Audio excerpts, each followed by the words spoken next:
A apresentação é interessante, mas me passa um e-mail, se tiverem algumas dúvidas, eu vou fazer o possível para esclarecer a respeito. Tá bem? Bom, a obrigação que nós temos está lá no Código Civil, mas antes disso, deixa eu fazer um prólogo para a gente entender efetivamente como é que funciona essa coisa da necessidade da propriedade. Bom, todo mundo lembra e assistiu até em desenhos animados os homens das cavernas, né? O indivíduo pegava lá um osso e ia bater no dinossauro, aquele negócio todo. Se vocês notaram, bem naquele desenho, aquilo traz a mensagem do que é a habitação para a gente. Vocês podem reparar que desde aquele tempo nós procurávamos um abrigo. Então, o ser humano ia para as grutas, para as cavernas e tal, e se reunia em grupo. Os homens saíam para caçar, as mulheres ficavam lá e tal, aquela coisa bonita, né? Ficavam dias fora, os homens voltavam, vinham para o abrigo. E lá eles criavam a família e tudo mais. Como isso cresceu, todo mundo buscava um cantinho dentro da caverna. Só que era pequena a caverna, tal, então o homem teve a necessidade de criar um abrigo próprio. E aí a gente vem pela história indígena, criaram as ocas, aquela coisa toda. Tal.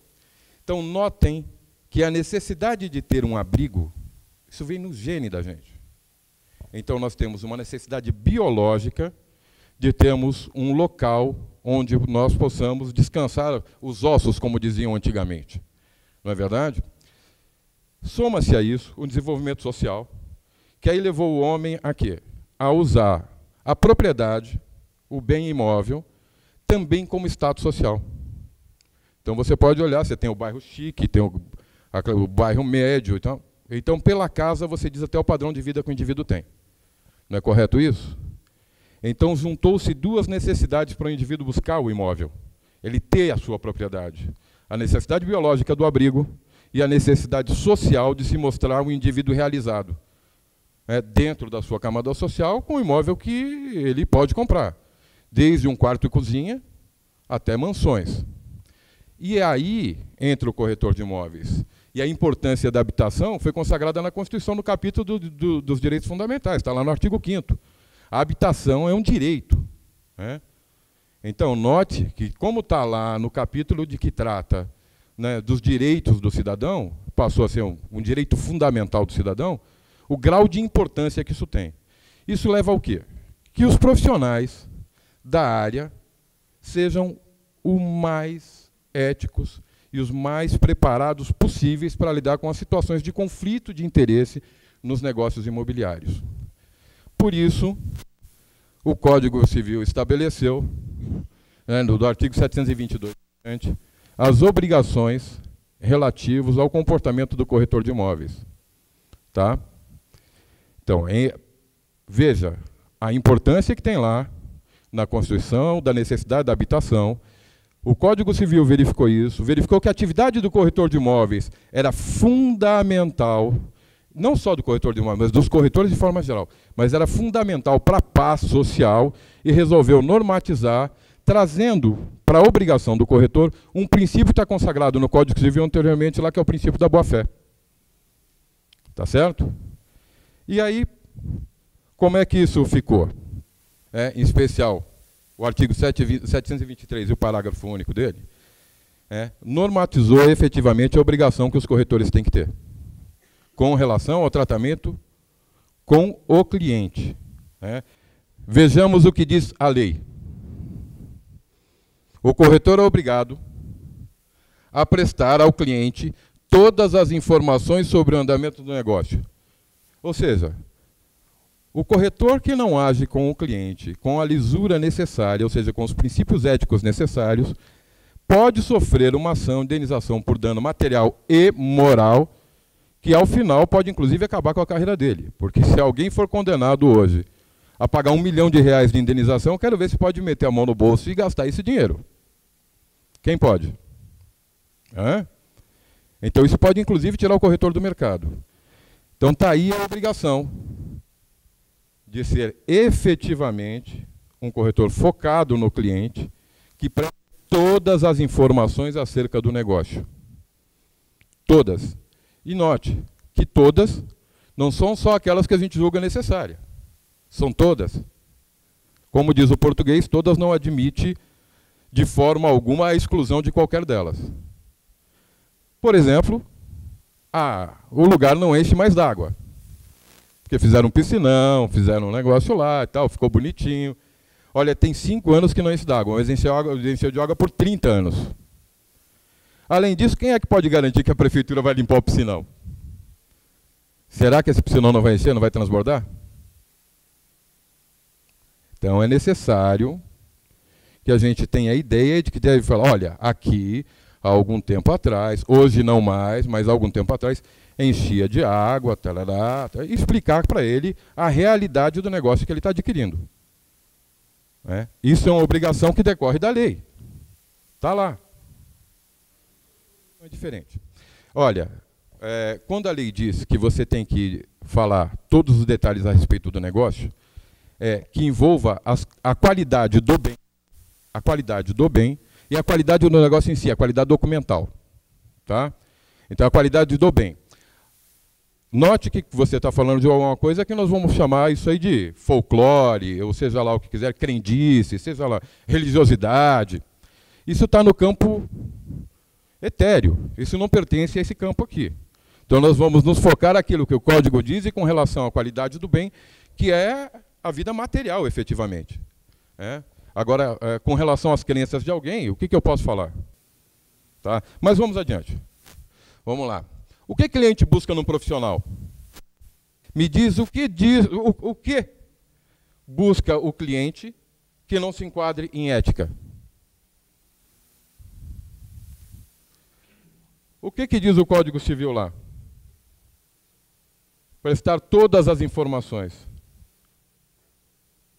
Não é ser ético? Então é exatamente aí. Quando você supre o aspecto emocional do cliente quando te busca,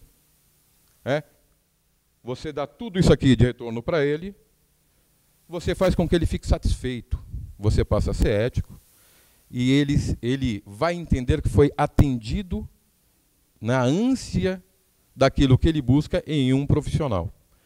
Agora, daqui, me diga alguém que foi bem atendido por um vendedor numa loja que não voltou lá. Me diz daqui, quantas pessoas não passou por isso? Chegou na loja, foi muito bem atendido, não queria levar nada, mas atenderam tão bem que você foi lá e comprou pelo menos, sei lá, um cinto, um par de sapato, seja lá o que for. Porque você foi atendido tão bem, você buscou alguma coisa num profissional e ele entregou tudo o que você buscava nele. Isso fez com que você acreditasse, confiasse e depositasse na mão dele, e fosse solidário com o trabalho dele, não é? Depositasse na mão dele confiança e fosse solidário com o trabalho dele. E aí o que ele teve? Um retorno. E por que seria diferente com a gente? Afinal de contas, não lidamos com gente? Este é o grande segredo. O segredo é este. Lidamos com gente que pode se frustrar. E tem uma brincadeira que diziam assim, propaganda negativa, você não precisa nem falar, ela vai andar sozinha. É notícia ruim, né? Notícia ruim não precisa de intermediário, mas não, ela vai andar sozinha, não é isso? Quantas pessoas aqui, quantos dos corretores aqui, não ouviram falar, fulano de tal, aquele corretor pilantra?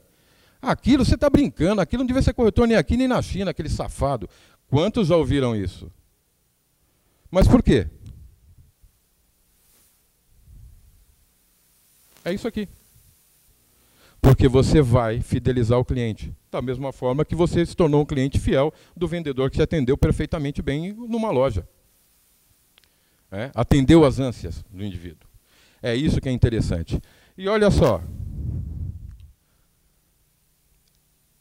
Se tem uma coisa que o pessoal deixa de observar, é que nós temos uma correlação na lei, regulamentou a profissão, o mesmo que diz lá o Código Civil. Então, o artigo 38 do decreto, que trata sobre isso, o inciso 2, o 7, o 8 e o 12. Olha lá. O inciso 2, prejudicar por dolo ou culpa os interesses que lhe forem confiados. Prejudicar por dolo é prejudicar intencionalmente. Quando você prejudica alguém culposamente, você não tinha a intenção, mas acabou prejudicando. Você cometeu um equívoco, você cometeu um erro, afinal de contas, somos humanos. Nós podemos falhar, não é? E, aliás, a gente falha um bocado, né? Então, é procurar corrigir o erro, mas é sempre assim, a gente corre atrás do acerto. E está lá, no artigo 38, inciso 2, prejudicar por dolo ou culpa. Violar o sigilo profissional. Quando você viola o sigilo profissional, você também prejudica o cliente. O sigilo profissional não é com relação ao outro, é com relação ao cliente. Já pensou que legal? Você está na imobiliária, vamos num bairro violento, no Jardim Ângela. Você fez uma venda à vista e você vai conversar no boteco e diz o seguinte: você viu, cara, meu, ele está comprando um imóvel à vista comigo, vai comprar outro, lá o fulano de tal. E tem 5 tomando cachaça no boteco. Você não violou o sigilo profissional? Te faltou ética ou não faltou? E você não colocou em risco até a vida do seu cliente? Negar aos interessados prestação de contas. Quando você não entrega ao teu cliente as contas dos atos que você prestou para ele, principalmente na administração de imóvel, né? Aqueles que administram imóvel já viram isso.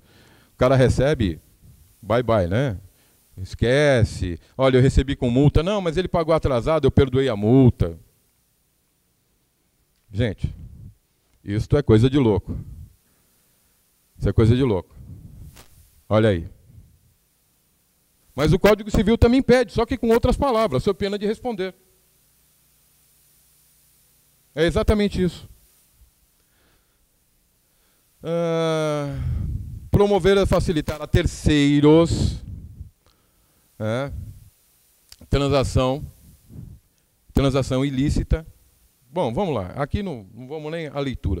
Então notem que na nossa legislação, fala exatamente o que diz, de forma genérica, o Código Civil, com relação à nossa obrigação.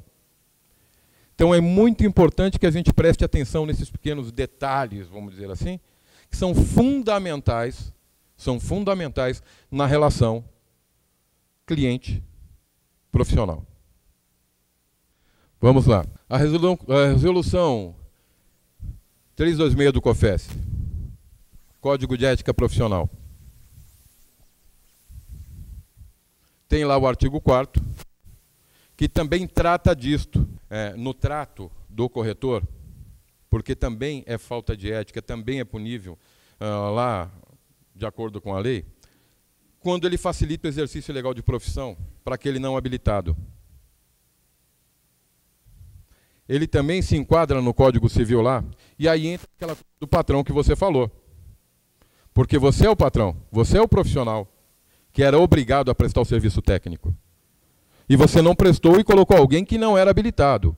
Aquilo que ele fizer por culpa, quando a justiça olhar para você, vai dizer que é com dolo, porque você sabia que ele não era preparado, mas assumiu o risco de fazer. Mesmo que seja o dolo eventual, aquele negócio, essa discussão de semântica, o préter dolo, tal. Conversa mole. O juiz vai dizer que você é culpado porque você sabia o que ia dar. Não tem nem conversa. O Cresce, caindo lá na mão da gente na comissão de ética, e aqui nós temos alguns, sinto muito.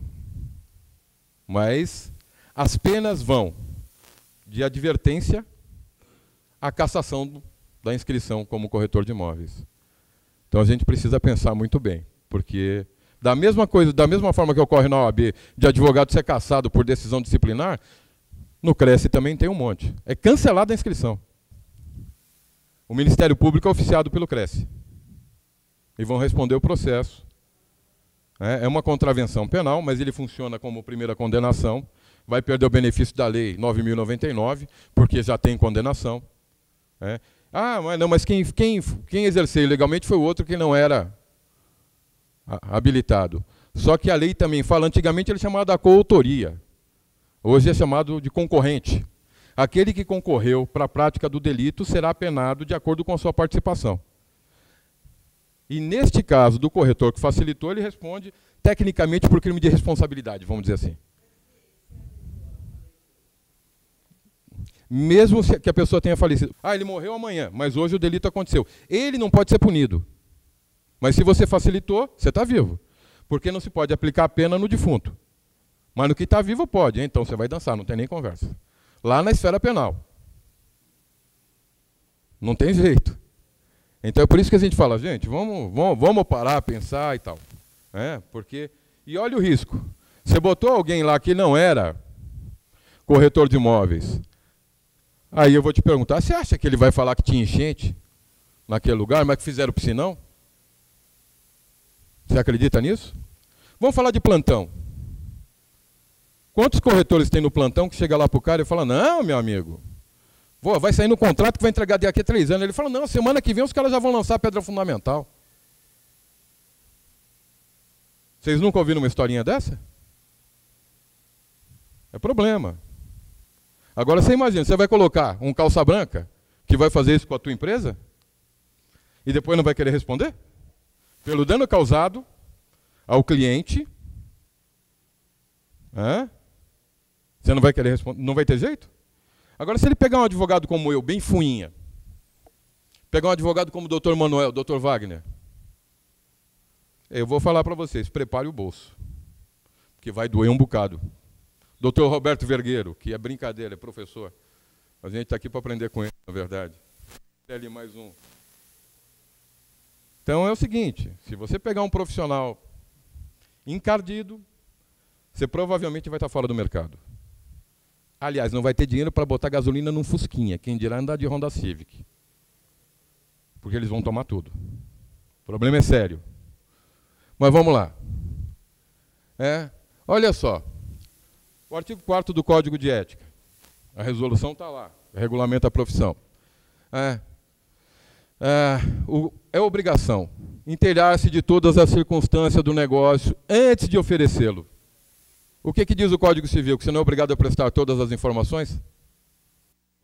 Vou deixar claro que é o seguinte, só muda a forma de falar. Mas o princípio filosófico dessas leis todas é um só. É ética, é compromisso com aquilo que se faz. É um só. Não tem. Pode-se mudar palavras. Porque eu não vou escrever igual o outro escreveu. Mas o fundamento é único. Ele vem do princípio geral de direito. A gente muda a palavra, mas continua lá o centro, o entendimento, a razão da coisa continua lá. E aí está. Inteirar-se de todas as circunstâncias antes de oferecer.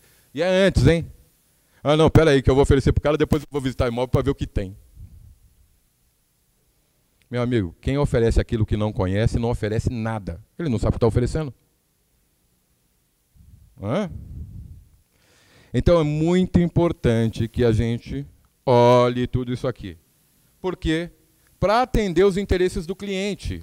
Quando ele espera da gente honestidade, transparência. Olha lá. Então nós tem que se inteirar de todas as circunstâncias, apresentar ao oferecer o negócio. Veja só, recusar a transação que saiba ilegal, comunicar imediatamente ao cliente o recebimento de valores, prestar ao cliente, quando solicitado, todas as informações a respeito da conclusão do negócio, zelar pela sua competência exclusiva na orientação técnica do negócio. Olha, a palavra exclusiva. Então a gente não pode mudar o português, né? Cada palavra tem um significado e ela está lá, a gente não pode excluir qualquer outra coisa. Você é o competente e você é obrigado a fazer. Veja lá. Olha que interessante. O corretor é obrigado a apresentar ao cliente todas as informações sobre o negócio. Dá uma olhada ao que diz o artigo 38. Por acaso nós não estamos falando da mesma coisa? Só que com outras palavras? O Código Civil, ele trata de um princípio filosófico de direito, e ele atribui uma penalidade se alguém for solicitar a aplicação dessa penalidade. É preciso que o interessado vá atrás. Com relação ao artigo 38, meu amigo, se qualquer um, ele mandar o e-mail lá, botou o nome dele embaixo, a fiscalização vai bater na tua porta, aí você vai ter que prestar esclarecimento do negócio. E aí? E aí você sabe quem vai ser o autor da ação disciplinar contra você? O CRES da 2ª Região. E aí? A mesma coisa acontece com relação ao artigo 4º. Se você for... O artigo 4º da resolução. né, lá do Código de Ética. Se você comparar as legislações, elas dizem exatamente a mesma coisa, só que com outras palavras. É que o Código Civil coloca de forma genérica, ele amplia demais por causa dessa forma genérica, né, enquanto as nossas leis aí, com relação à disciplina, ética e disciplina, trata de forma mais a miúde. Mas o centro é exatamente esse. O centro filosófico é aquele do Código Civil. Tá? Vamos lá. Conclusão. A conclusão foi antecipada. Quando você atende aos preceitos éticos, né, o corretor atende aos anseios do cliente. Se ele atende os seus anseios, o que você vai fazer? E fazer publicidade dele. Não é? É a mesma coisa com a gente. Quem de vocês deixaria de indicar um advogado ou um médico que atendeu vocês muito bem, que mostrou um profissional competente? Não é? Olha aí, todo mundo indicaria. E por que que um cliente que você fez um bom negócio, mostrou para ele a realidade das coisas, foi muito bem atendido, os anseios dele foram realmente supridos, por que que ele não te indicaria também? Afinal de contas, ele não é um ser humano igual a você? Então ele vai fazer exatamente igual. Ele muda o pano de fundo, mas é a mesma coisa. O ser humano é o mesmo bicho há milhares de anos, ele não muda. A gente muda a tecnologia, muda, mas a nossa essência enquanto seres humanos a gente não vai mudar. Você atendendo o teu cliente, é evidente que ele vai te indicar, como você também faria. Tá certo? Então vamos lá. Atender o serviço do cliente leva invariavelmente a satisfação pessoal dos envolvidos no negócio. E o que é isso? É exatamente isso. Cliente satisfeito é um cliente fiel. Curta a palestra, né? Curta a palestra. Mas é verdadeira. O tema não nos abre a conversar demais ou variar demais. Porque nós temos envolvido aqui, nesse negócio que nós fazemos, 3 partes. Comprador, vendedor e o corretor, que vai gerenciar o conflito entre os dois. Porque eles têm interesse divergente. Um quer vender e levar mais, o outro quer pagar menos e levar o produto. E somos nós que vamos intermediar esse conflito de interesses. Atendidos os conflitos de interesses, é realmente isso que a gente está falando. O cliente satisfeito é cliente fiel. E aí tem um detalhe. No negócio que a gente faz, que nós fazemos, né? Todos nós aqui, quando chegamos a esse ponto, na verdade nós temos 2 clientes fiéis. O comprador e o vendedor. Gente, obrigado.